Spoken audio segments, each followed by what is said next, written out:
আজকে 15টা বছর আমরা কেউ ভোট দিতে পারিনি, পারছে? আমাদের এই যুবক ছেলেরা যারা এখন 18 বছর বয়স হয়েছে তারা এইবার ভোট দিতে পারবে, তার আগে তারা ভোট দিতে পারে। এই অবস্থা তৈরি করে রাখছিল বিগত সরকার।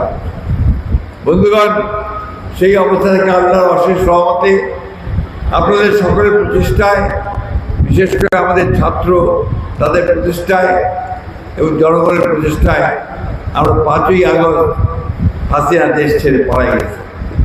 মনে আছে তো আপনাদের নাকি? 1 বছর হয়েছে, মনে আছে? তো এই হাসিনা পালাই গেছে, পালাই গিয়ে সে একদম অসহায় অবস্থায় রেখে গেছে তার দলের লোকজনদেরকে আর আমাদের যারা তাকে সমর্থন করতো তাদেরকে। এতে করে বোঝা যায় যে আগের যে প্রধানমন্ত্রী হাসিনা ছিলেন তার কর্মী বা জনগণের উপরে তার কোনো দরদ নাই। দরদ থাকলে কাউকে ছেড়ে পালা যায় না, তাই না? বন্ধুগণ, আমরা ওই রাজনীতি করি না। আমরা এই মাটিতেই জন্ম, এই মাটিতে আমরা থাকি, এই মাটিতে আমরা সুখ দুঃখ সব কিছুর সঙ্গে আমরা থাকি এবং মারা গেলে এখানেই মারা যাবে।